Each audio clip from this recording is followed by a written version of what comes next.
welcome you guys back to the channel. I'm Jason with Strike 3 Fishing. This is Kenny Wilkinson with Wilkie's Guide Service, and we're going to do our little weekly fishing report for you guys today. It's January 28th, isn't it? January 28th. Yep. January 28th. We got about 2 inches of snow on the ground. Let's just get right into it. I want to thank 154 Marine, Thumper Jigs, for being our title sponsors today on this video. So thank you guys. So what have you been seeing out there this weekend? Well, not a lot's changed as far as equipment wise, as what it's been for several weeks now. But the thing that has changed is the fishes went deeper. Now catching my fish, most of my fish now anywhere from 20 feet to 24 feet deep. Quite a bit deeper than what I prefer to fish for them, but we're still putting good fish in the boat. Weather's been playing a huge role right now. It's kept me off the water a little bit here the last couple of weeks, but throwing us some curveballs, isn't it? Yeah, it is, and we're going to go out tomorrow, and all the boat ramps has got snow on them, so it ought to be interesting. Interesting going out tomorrow, but we're going to get the boat in the water tomorrow, one way or the other. There you go. So hopefully you can get out and put some nice fish in the boat. That's the plan. Yeah. Whenever I came over the dam today, coming home from work, I noticed some of it was open and there was a little bit of skim of ice. Yeah, I drove around today, several different places where you can see the lake, just looking around, and there's a lot of open water, but there's still quite a bit of ice in places.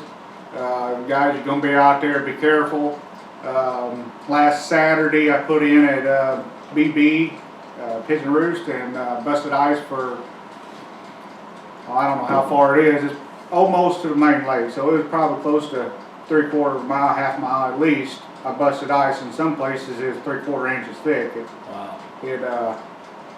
I wouldn't suggest doing it. I jacked up my keel guard on the bottom of my boat, so it's trash. It's going to have to be replaced, but price you pay to catch to go catch the fish. Brandon Spalding and his wife Kara was out with me. We was just out playing around a little bit and searching for some new fish, and we had a pretty decent day. I don't know if y'all remember, but the weatherman was off that day. It was pretty chilly. We fished till we froze out, and then we called it a day, but yeah, we had some good fish. Like he was talking about the fish being deep, let's go to this clip right here. I'll show you a little clip of how deep I was catching them on Sunday.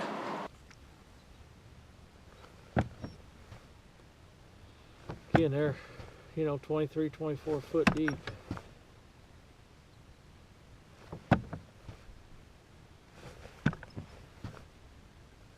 Wintertime crappie.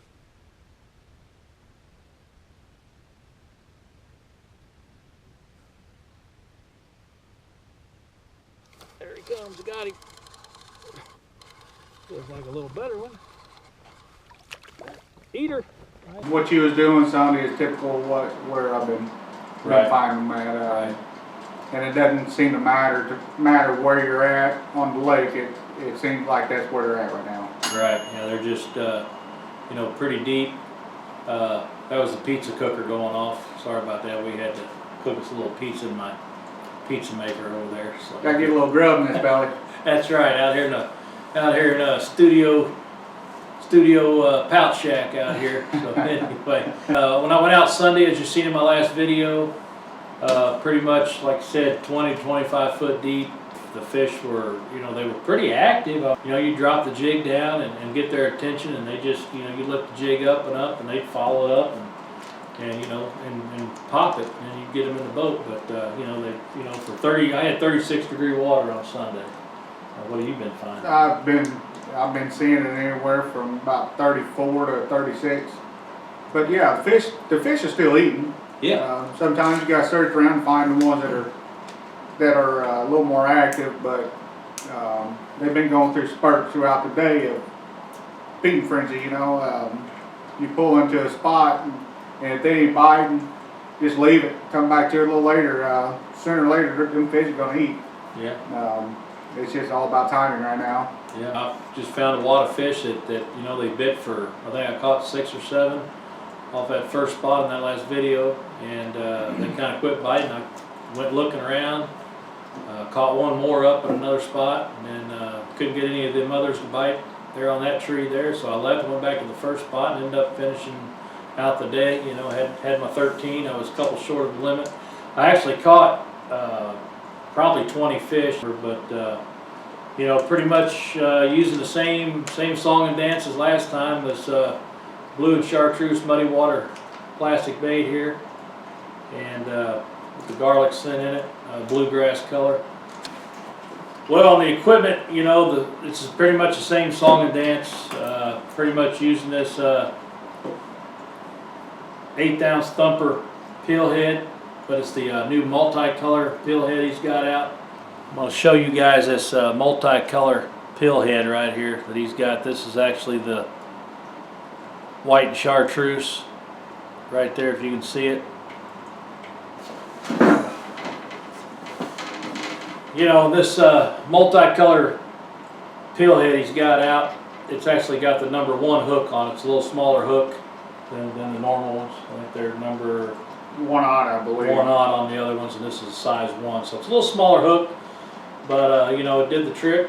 And like I said, it had on that muddy water, bluegrass muddy water plastic with that garlic scent in it. And anyway, I think I did tip a couple with a nibble. You know, but sometimes I did, sometimes I didn't. I had it paired up with this 20-pound braid, hyper braid from Bass Pro Shops, high vis yellow, and I had that on the old Ardent Finesse 2000 reel here.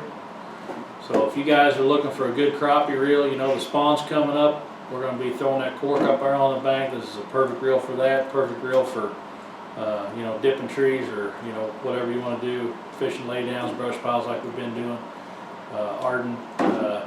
Ardent Finesse 2000 reel, and you can check them out, ardentreels.com. I'll put the link in the description below for everything we used. Well, you know, nothing's really changed. You know, I mean, as far as the equipment goes, or the baits, pretty much the same old thing. Other than they're getting a little deeper. That's right. I mean, it's just part of it. They're still eating. That's the main thing. And we still get on the water. Yeah. Guys, I don't know how much longer that's going to last, but we're gonna fish until we can't. So. Yeah. Yeah. Absolutely. You know, it's almost 1st February, and I haven't winterized my boat yet. Have you winterized yours? Mine don't ever get winterized. It freezes up here, I'll start going to Thomas Hill or start going down south, like the Ozarks, Trim, something like that. It's just a tad bit warmer down there. Get a little bit more days out of the year down there. Yeah. So, you know, well, Kenny's going to get out tomorrow, like he said, and he's going to try to put some fish in the boat. And I might try to get out this weekend. Try to, you know, we'll put our heads together and come up with something for next week, and you know, see when things start to change. I don't think it's going to change for a few weeks. Do you? I think we still got a couple weeks anyway. As far as the fish pattern, I don't really see it changing much for a while, but all things that could possibly change is it could get hard on us, and let's hope it doesn't. Yeah. So if there's ice on the lake, that means we're not going to be out fishing, because I really never ice fished before. So. Yeah, I want to give a shout out to Everhart's Outdoors out down in Clinton, Missouri, down there by Truman Lake for supplying me with all my equipment and stuff to make this all possible. It's nice to be able to tell my customers here, just call them. They pretty much know what I use. I'll call down there, you talk to Jerry Posno or Gary, and they can fix you up. They've been really great to me. I sure appreciate it, guys. Well, we're going to end this little episode. I want to give a shout out to the Kansas City Chiefs. They got it done last weekend in the AFC Championship game. That's why I pretty much had to cut that video a little shorter than I wanted to last Sunday, because you know, I was out from 11:30 to 4 o'clock. I would have loved to stayed out till dark, but you know, game was on a little after 5, so I had to get home. But anyway, Chiefs going to the Super Bowl.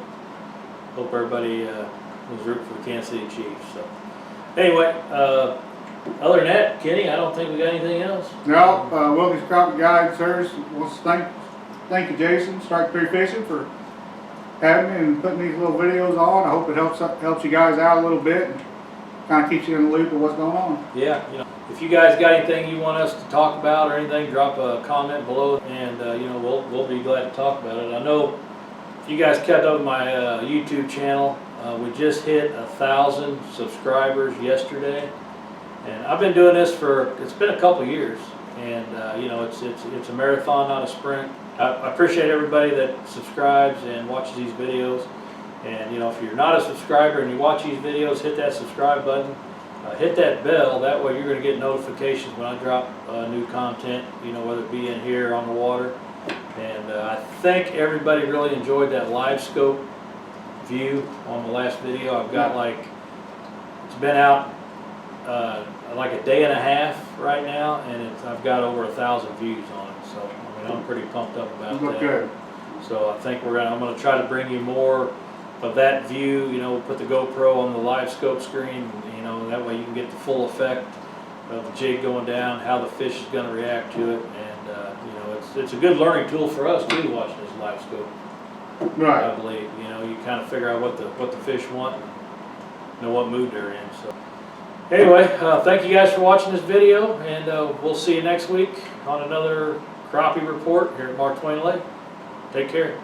Thank you, guys.